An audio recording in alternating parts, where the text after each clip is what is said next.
گرامی، آپ نے ابھی امام کعبہ حفظہ اللہ ورعاہ کا خطاب سنا۔ میں آپ سے ایک گزارش کرنا چاہوں گا، جس محبت کے ساتھ آپ نے ان کا خطاب سنا، اسی محبت کو سامنے رکھتے ہوئے تشریف رکھے۔ ابھی آپ کے سامنے تشریف لانے والے ہیں عظیم باپ کا عظیم بیٹا۔ اپنے دلوں کو تھام کے بیٹھیے گا۔ میری مراد یہ ہے، تشریف لاتے ہیں علامہ شہید رحمہ اللہ تعالیٰ کا عظیم بیٹا علامہ ابتسام الہی ظہیر۔ میں ان سے گزارش کرتا ہوں اسٹیج پر تشریف لائیں اور اپنے خیالات کا اظہار فرمائیں۔ ابتسام الہی ظہیر صاحب۔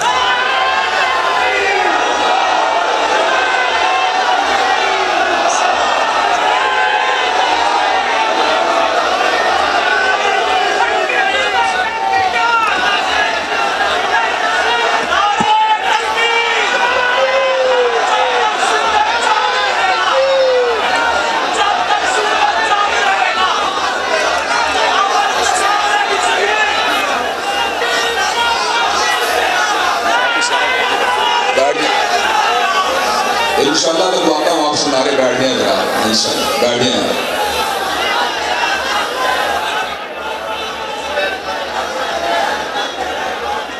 بیٹھ جائیں، تشریف رکھیں۔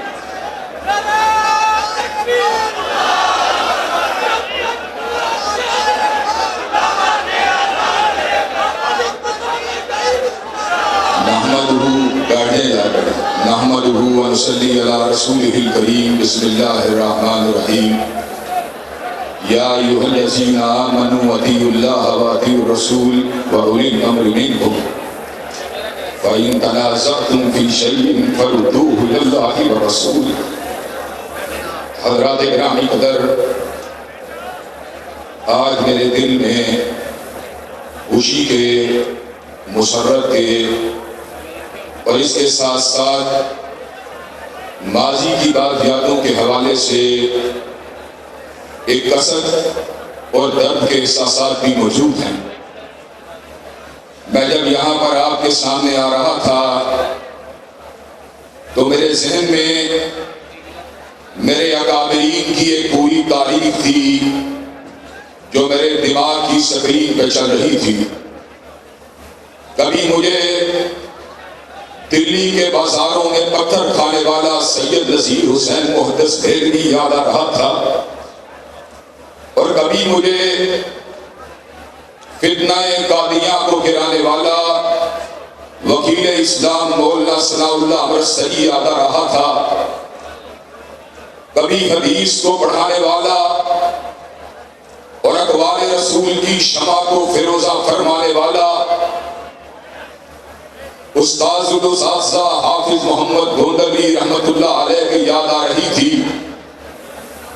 کبھی میرے ذہن میں اہل حدیث کی تنظیم سازی کو فرمانے والے مولانا اسماعیل سلفی رحمت اللہ علیہ کی یاد آ رہی تھی، اور کبھی بدر حریت حضرت سید داؤد غزنوی رحمت اللہ علیہ کی یاد ستا رہی تھی، اور اسی طرح کبھی اپنے سینے کو حنجروں سے چھلنی کروانے والے اور اپنے بیٹے انعام الرحمن کو زہر میں تڑپانے والے حضرت حبیب الرحمن کی یاد ستا رہی تھی، اور کبھی آمریت کے بت گدے کو گرانے والے حضرت علامہ ظہیر کی یاد ستا رہی تھی۔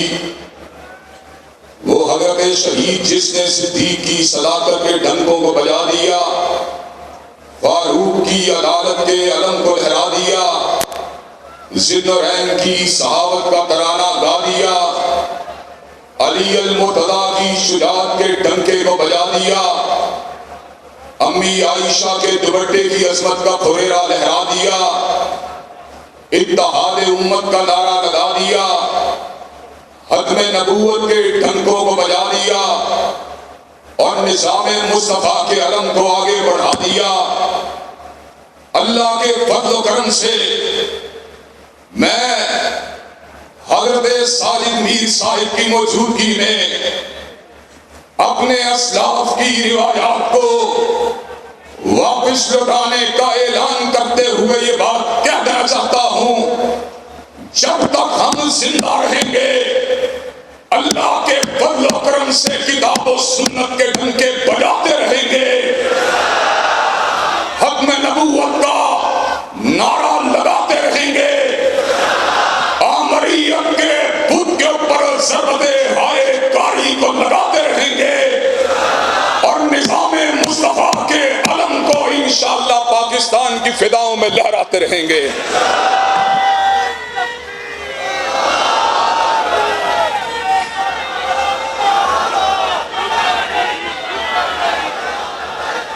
حضرات گرامی قدر، ہم حضرت امام کعبہ کو، حضرت فضیلت الشیخ صالح بن آل طالب کو اس بات کا پیغام دے دینا چاہتے ہیں کہ جب بھی کبھی کتاب و سنت کو، جب بھی کبھی مکہ و مدینہ کو، جب بھی کبھی حرمین شریفین کو، جب بھی کبھی بلاد حجاز کو انشاءاللہ ہماری ضرورت پڑی، حضرت علامہ شہید کے یہ بیٹے اور حضرت سالم میر کے یہ سپاہی انشاءاللہ اپنی گردنوں کو کٹوانے کے لیے تیار ہیں۔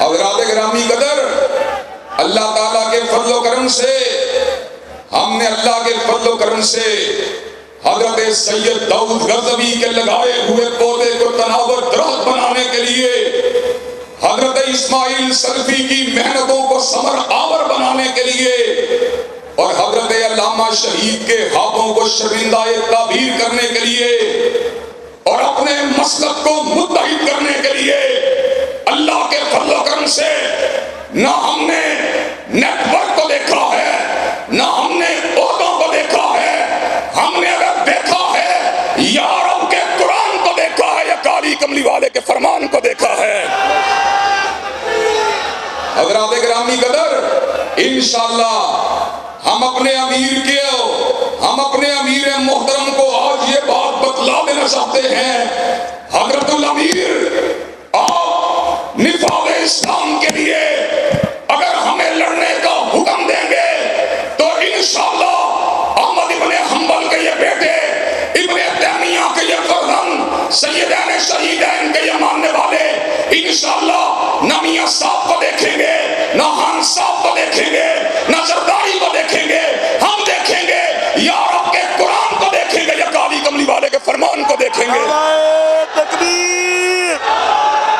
اسلام کا بے باک سپاہی، اسلام کا بے باک سپاہی علامہ پروفیسر سینیٹر ساجد میر صاحب، حافظ عبد الکریم صاحب، علامہ ابتسام الہی سعید صاحب، پاک عرب دوستی، پاک عرب دوستی، پاک عرب دوستی۔ اللہ کے فضل و کرم سے اب اختلاف کی زنجیریں ٹوٹ چکی ہیں، اللہ کے فضل و کرم سے ہم اس امر کا اعلان کرنا چاہتے ہیں، اب ٹوٹ گریں گی زنجیریں اور زندانوں کی خیر نہیں۔ میں نے مرید کے میں 4-5 دن پہلے حضرت سالم میر صاحب کو کہا تھا، میر صاحب اگر ختم نبوت کے لیے ہاتھوں میں کڑی کو ڈالنے کا وقت آیا، پیروں میں بیڑیوں کو ڈالنے کا وقت آیا، پابند سلاسل ہونے کا وقت آیا، ہلکا ہے زنجیر کا اسیر بننے کا وقت آیا، مقدمات کو جھیلنے کا وقت آیا، اپنی پشت پہ کوڑے کھانے کا وقت آیا، اور پھانسیوں کے پھنوں کے پر چڑھنے کا وقت آیا، تو انشاءاللہ آپ کے بیٹے آپ سے پہلے یہ کام کر کے دکھا دیں گے۔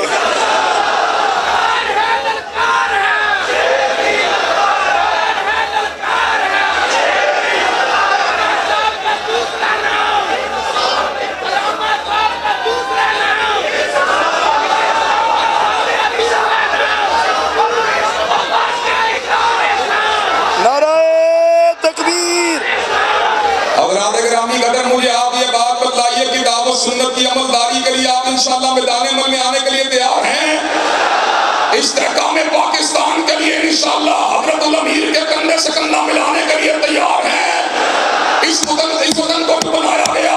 اور آخری الفاظ کہنا چاہتا ہوں، حضرت الامیر کی موجودگی میں نہ اس کو سرمایہ دارانہ نظام کے لیے بنایا گیا، نہ اس کو جاگیردارانہ نظام کے لیے بنایا گیا، نہ اس کو سیکولر جمہوریت کے لیے بنایا گیا، نہ اس کو الحاد کے لیے بنایا گیا، نہ اس کو لادینیت کے فروغ کے لیے بنایا گیا، نہ اس کو سیکولر عناصر کی ترویج کے لیے بنایا گیا. حضرت محمد علی جناح کا نعرہ، حضرت علامہ محمد اقبال کا نعرہ، حضرت مولانا ظفر علی خان کا نعرہ، حضرت مولانا محمد علی جوہر کا نعرہ، وکیل اسلام ثناء اللہ مرسری کا نعرہ، بطل حریت داؤد حسنی کا نعرہ، شہید ملت علامہ ظہیر کا نعرہ.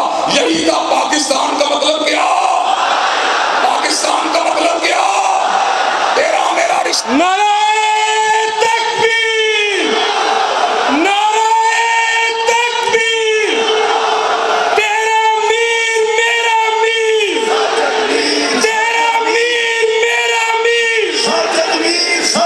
حافظ ابتسام الہی ظہیر صاحب، جب تک سورج چاند رہے گا، جب تک سورج چاند رہے گا، ہمت والا جرت والا، ہمت والا جرت والا، مرکزی جمعیت اہل حدیث پاکستان، پاک سعودی دوستی، پاک سعودی دوستی. حضرات گرامی قدر، اور اپنی گفتگو کو اختتام کی طرف بڑھاتے ہوئے حضرت شیخ الحدیث مفتی عبید اللہ حفیظ صاحب اور میرے رفقا آپ سے عہدے کو طلب نہیں کریں گے، آپ سے پروٹوکول کو طلب نہیں کریں گے، لیکن آپ سے ایک ہی بات کو عرض کریں گے. میر صاحب ہمیں لڑائیے، ہمیں لڑائیے رب کے قرآن کے لیے، ہمیں لڑائیے کالی کملی والے کے فرمان کے لیے، ہمیں لڑائیے سیکولرزم کے خلاف، ہمیں لڑائیے الحاد کے خلاف، ہمیں لڑائیے پاکستان کے دشمنوں کے خلاف، ہمیں لڑائیے اللہ کے فضل و کرم سے سامراجیت کے ہم نواؤں کے خلاف. کیا آپ یہ کام کرنے کے لیے تیار ہیں انشاءاللہ؟ کیا آپ یہ کام کرنے کے لیے تیار ہیں انشاءاللہ؟ پورے دل دے کے نکھاریں گے روحے پر گلاب، اور ہم نے گلشن کے تحفظ کی قسم کھائی ہے. وآخر دعوانا الحمدللہ رب العالمین.